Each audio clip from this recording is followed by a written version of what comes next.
Hay cosas que no deberían existir, y sin embargo están ahí. Piedra. Ladrillo toneto. Ventanas que reflejan la luz de una manera que no debería ser posible para algo que, según todos los documentos oficiales, no existe. Y lo más perturbador no es el edificio en sí. Lo más perturbador es la reacción de la gente cuando lo mencionas. Ese silencio de medio segundo. Esa mirada que se desvía justo un instante, antes de que la persona recupere la compostura y te diga, con una voz demasiado controlada, que no sabe de qué estás hablando. Llevo 3 años estudiando en esta universidad de Nueva Jersey. No voy a dar el nombre completo, ni el mío. Si eres estudiante allí, y sabes de qué hablo, entenderás por qué. Y si no lo eres, lo entenderás igualmente cuando termines de escuchar esto. Todo empezó con una frase dicha en voz baja en el pasillo de mi residencia. Un compañero de planta, alguien con quien había coincidido cientos de veces en la cola del microondas, en los aseos, en el ascensor, mencionó un nombre casi sin querer. Como quien suelta algo que llevaba tiempo guardado, y se arrepiente en el mismo momento en que las palabras salen de su boca. El nombre era Triad Apartments. Lo dijo así en voz baja, casi como si no quisiera que le oyesen. Y cuando le pedí que me explicara qué era eso, su cara cambió. No de golpe, no de manera dramática. Fue un cambio sutil, el tipo de cambio que ves en alguien cuando se da cuenta de que ha dicho más de lo que debía. Me miró y dijo, Ego es solo una cosa que la gente comenta, yo no sé nada de verdad yo, y cambió de tema. Así, sin más. Lo que estaba a punto de descubrir, iba a cambiar la manera en que miraba cada rincón de ese campus. Debería haberlo dejado estar. Ojalá lo hubiera hecho. Pero hay un tipo de curiosidad, que una vez despertada, no se puede apagar. Es como una astilla que no ves pero que notas cada vez que apoyas la mano en una superficie. Y yo tenía esa astilla clavada en algún lugar de la cabeza desde aquella noche. Lo primero que hice, fue buscar en el mapa. Abrí Apple Maps. Busqué Egatriad, Apartmentsio. Nada. Enti. Probé con Google Maps. Nada. Entré en la página web oficial de la universidad y abrí el mapa interactivo del campus, ese que tiene marcado cada edificio académico, cada residencia, cada comedor, cada aparcamiento hasta los contenedores de reciclaje. Busqué Triad Apartments. No estaba. Busqué en el PDF que le dan a cada estudiante de primer año. Ese documento que lista, con nombre y número, cada instalación del campus. Residencias, bibliotecas, edificios de administración, instalaciones deportivas. Todo, on notanda. Absolutamente todo, tiene nombre y etiqueta. Todo, excepto Triad Apartments, que simplemente no aparece. Como si alguien, en algún momento, hubiera tomado la decisión deliberada de borrarlo. No de demolerlo. No de cerrarlo. De borrarlo. Del mapa, de los registros, de la memoria institucional. Porque el edificio existe. Yo lo he visto. He estado delante de él. Está en el extremo más alejado del campus, lejos de todo, separado de las demás residencias y edificios académicos, como si alguien lo hubiera empujado hacia el margen para que no molestara. Es un edificio real, con sus paredes, sus ventanas, su estructura. Y sin embargo, si buscas su nombre en cualquier fuente oficial, es como si nunca hubiera estado ahí. Eso no ocurre por accidente. Los errores en los mapas son descuidos. Una etiqueta que falta, un edificio mal situado, un nombre mal escrito. Pero la ausencia total y consistente de un edificio en todos y cada uno de los documentos y plataformas oficiales de una institución universitaria, no es un descuido. Eso es una decisión. Alguien decidió que Triad Apartments no debía aparecer en ningún sitio. Y eso, de por sí, ya es suficiente para que se te ponga la piel de gallina. Empecé a preguntar. Con cuidado, eligiendo bien a quién le preguntaba, tanteando el terreno antes de ir directamente al grano. Lo primero que noté fue que la gente con la que tenía más confianza, la gente que no tenía ningún motivo para mentirme, reaccionaba de una manera muy particular. No negaban conocer el edificio de manera fluida, natural. Había siempre ese instante de pausa. Ese momento de duda que se alarga un poco más de lo normal, antes de que dijeran que no sabían nada. ¿Sabes lo que encontré cuando empecé a presionar un poco más? Le pregunté a Unra, un responsable de residencia al que conozco desde primero. Alguien en quien confío. Le pregunté si había oído hablar de los Triad Apartments. Y antes de responder, hizo esa pausa. Solo un segundo. Pero yo ya estaba mirando. Me dijo que no. Luego, cuando insistí, rectificó, que quizás había oído el nombre alguna vez, pero que no sabía dónde estaba ni para qué se usaba. Y me dijo que preguntara en Savage Hall, que es donde está la oficina de alojamiento. Fui a Savitz. Le pregunté a una trabajadora de la oficina. Me miró como si le estuviera preguntando por algo que no tenía ningún sentido. Me dijo que no conocía ese nombre, y que si estaba seguro de que era el campus correcto. Le dije que sí, que le podía describir más o menos dónde estaba situado. Me dijo que lo consultaría y que me respondería. Nunca lo hizo. Probé de nuevo, esta vez con otro enfoque. Me acerqué a otra trabajadora del área de alojamiento, y le dije que estaba haciendo un trabajo académico sobre la historia de los edificios residenciales del campus.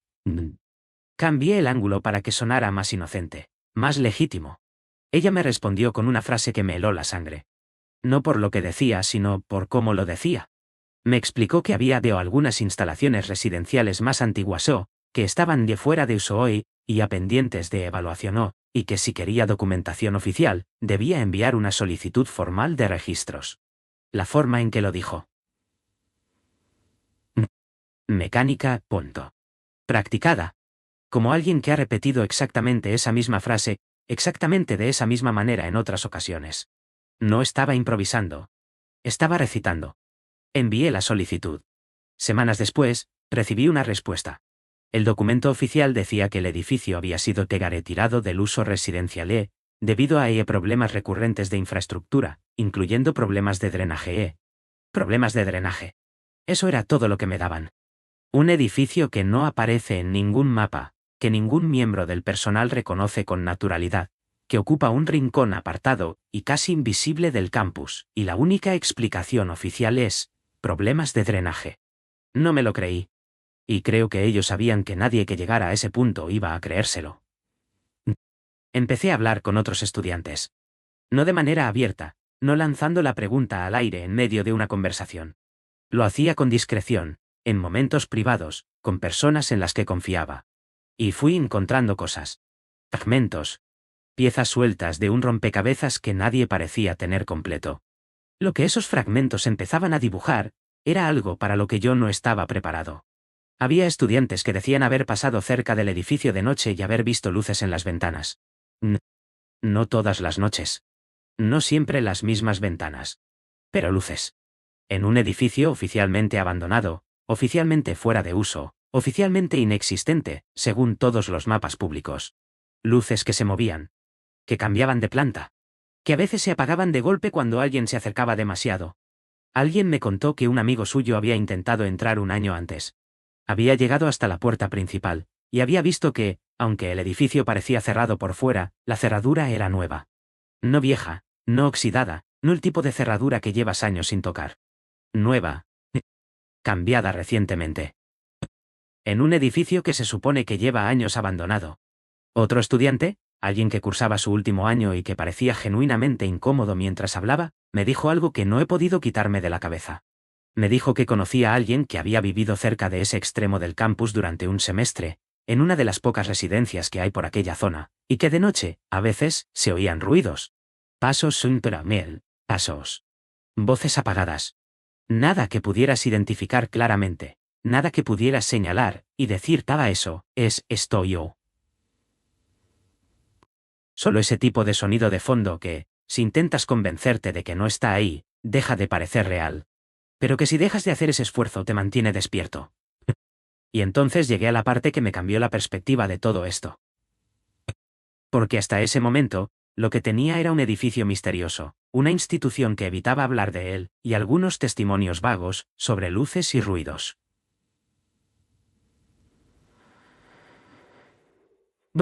Perturbador, sí. Pero podía tener explicaciones mundanas. Un edificio con problemas estructurales, ocupado ilegalmente por personas sin techo, con personal de seguridad que mantenía el silencio para evitar escándalos. Triste, pero explicable. Pero entonces alguien me envió un enlace. Un hilo de Reddit que no voy a buscar para vosotros porque francamente no sé si quiero volver a leerlo. En ese hilo, alguien que decía conocer la historia del terreno afirmaba que el edificio no siempre había sido una residencia universitaria. Que antes de convertirse en los Triad Apartments, esa estructura, o algo construido sobre el mismo solar, había funcionado como un hospital psiquiátrico. Un hospital psiquiátrico. En el extremo más aislado del campus. Lejos de todo. Convenientemente apartado. Y alguien en los comentarios de ese hilo, alguien que decía ser estudiante de la misma universidad, escribió algo que me hizo cerrar el ordenador durante 2 días. Escribió que quizás el edificio había vuelto a sus raíces. Que quizás algunas personas seguían siendo retenidas allí. Sé que eso suena a teoría conspirativa. Me lo digo a mí mismo constantemente. Pero entonces recuerdo la cerradura nueva. Recuerdo las luces en las ventanas. Recuerdo la respuesta mecánica de esa trabajadora del departamento de alojamiento. Recuerdo ese silencio de medio segundo que todo el mundo hace antes de decir que no saben nada. Y pienso que las conspiraciones no siempre son elaboradas. A veces son simples. A veces son solo silencio. Solo ausencia. Solo una decisión tomada en alguna reunión a puerta cerrada de mantener una cosa fuera del mapa. Uno de los comentarios que vi en ese hilo de Reddit me llevó a hacer algo que jamás pensé que haría. Alguien decía que si buscabas el edificio en Apple Maps, en modo tridimensional, y girabas la vista hacia la parte trasera del edificio, había algo flotando. Un objeto. Una forma que no debería estar ahí. El comentarista decía que probablemente era un error de renderizado, un fallo en el procesado de imágenes por satélite. Probablemente. Lo busqué. Giré la vista. Y sí, ahí estaba. No sé qué es. Podría ser un error. Debería ser un error.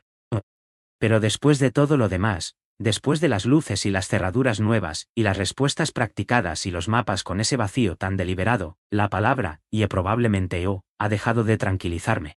Hay otra posibilidad que me planteó alguien en quien confío mucho, y que de alguna manera me parece la más triste de todas. Me dijo, ¿y si simplemente hay personas viviendo ahí, porque no tienen ningún otro sitio a donde ir? Personas que no pueden permitirse un alquiler, que han encontrado un hueco en un edificio que nadie supervisa oficialmente porque nadie quiere reconocer que existe. Personas que han construido algo parecido a una vida, en los márgenes de una institución, que ha decidido que es más fácil no verlos que hacer algo al respecto. Eso no da miedo. Eso da vergüenza. El tipo de vergüenza que sientes cuando te das cuenta de que el horror no siempre viene de lo sobrenatural. A veces viene de lo ordinario. De la burocracia. De la decisión institucional de mirar hacia otro lado. Pero hay cosas que no encajan con esa explicación. Las cerraduras nuevas no las pone alguien que está siendo ignorado. Las pone alguien que tiene acceso, autorización, recursos. La respuesta mecánica de esa trabajadora no es la respuesta de alguien que no sabe nada. Es la respuesta de alguien que sabe exactamente qué decir para que dejes de preguntar. Y la ausencia del edificio en todos y cada uno de los mapas y documentos oficiales no es el resultado de un olvido. Es el resultado de un esfuerzo activo y sostenido para que no exista en el papel aunque exista en la realidad. Alguien mantiene ese edificio. Alguien cambia sus cerraduras. Alguien enciende esas luces. Y alguien, en algún despacho de esa universidad, lleva años asegurándose de que nadie sepa que está ahí. No he vuelto a acercarme al edificio desde que empecé a investigar esto. Hubo un momento, cerca del final de todo esto, en que sentí que estaba siendo observado. No puedo explicarlo de otra manera. Estaba en el campus, lejos del edificio, y sentí que algo había cambiado en la manera en que algunas personas me miraban. Puede que fuera paranoia. Espero que fuera paranoia. Alguien me sugirió que volara un dron sobre el edificio para conseguir imágenes sin tener que acercarme físicamente. Es una idea que me ronda la cabeza. Pero también me ronda la cabeza otra cosa, que hay cosas a las que quizás no deberías acercarte ni aunque tengas la tecnología para hacerlo desde lejos. Lo que sí sé es esto: un edificio que existe físicamente, que puedes ver con tus propios ojos si sabes dónde mirar, no aparece en ningún mapa oficial. Los trabajadores del campus lo evitan con respuestas preparadas de antemano. De Niría suerto de Senia. Tiene cerraduras nuevas aunque lleva años era fuera de uso. Se ven luces en sus ventanas de noche. Y la única explicación oficial que ha salido de todo este proceso es: problemas de drenaje. Problemas de drenaje. 3 palabras para cerrar el expediente. 3 palabras para que dejes de hacer preguntas. 3 palabras que se supone que tienen que ser suficientes. No lo son. No lo caga. Y sospecho que la universidad lo sabe. Y sospecho que eso es exactamente lo que quieren. Que no sean suficientes, pero que tampoco tengas nada más. Que te quedes en ese limbo incómodo entre la curiosidad y el miedo. Que sigas caminando por el campus, sabiendo que en algún rincón del mapa que te dieron el primer día, hay un hueco con forma de edificio que nadie quiere reconocer. Los Triad Apartments existen. Están ahí. Y lo que ocurre dentro, Sea lo que sea de verdad, lleva años ocurriendo en silencio. En el margen. Fuera del mapa. Si eres estudiante de esa universidad y estás escuchando esto ahora mismo, sabes de qué estoy hablando. Y si simplemente nombrarlo, si simplemente decir en voz alta que existe ya se siente raro, como dijo alguien que lo conoce bien, entonces quizás ya tienes tu respuesta. Hay cosas que se borran de los mapas por razones muy concretas. No para que desaparezcan, sino para que nadie vaya a buscarlas. Y quizás, solo quizás, eso es exactamente lo más sensato. Yo dejé de buscar. Por ahora. Pero hay noches en que me pregunto, ¿qué hay detrás de esa cerradura nueva, en ese edificio que no existe, en ese rincón del campus que nadie señala? Y no encuentro una respuesta que me deje dormir tranquilo. ¿Tú habrías seguido buscando? Cuéntamelo abajo.